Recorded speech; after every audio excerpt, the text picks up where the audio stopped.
I was reading in a book one day about how the Lord taught Brother Hagin how to pray for finances.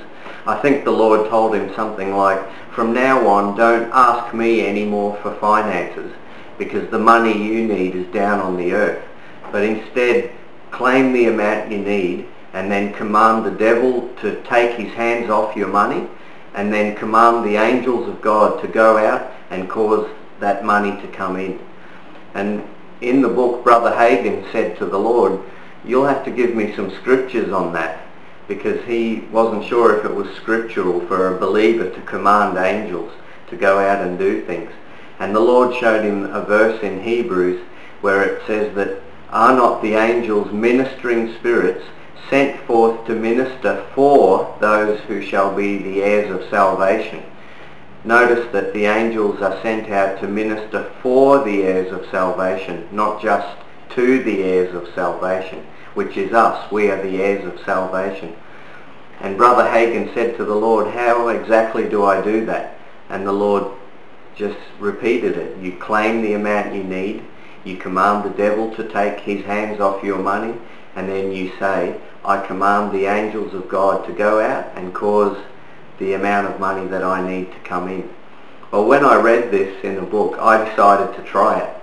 So I thought about how much money I needed that week, and I decided that I needed more than $100, but not more than $110.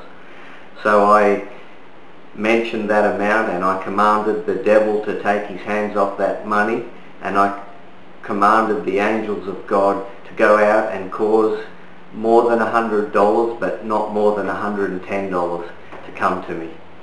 Well, I think it was the next day I attended a midweek meeting in our church, and the person who normally leads the meeting was unable to come, so I was asked to lead the meeting, and I was asked to minister the word that night. And during the meeting they took up an offering as usual, and they put the money in an envelope, and they counted the money, and there was $107 in the offering. So I was secretly wondering whether they might give the money to me, since I'd led the meeting that night and I'd been the guest speaker, and the amount of the offering was exactly between the limits that I was claiming. Anyway, the meeting came and went, and they didn't give the money to me.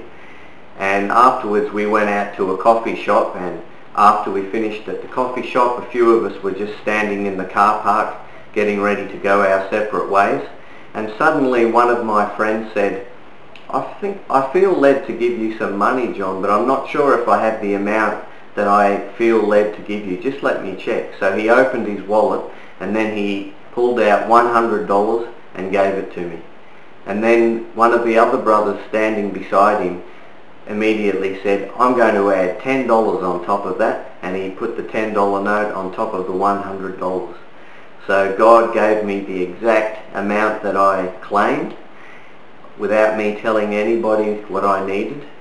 And it seems that when you claim between $100 and $110, the amount of 107 is not good enough for God. He'll give you the top of the range, 110.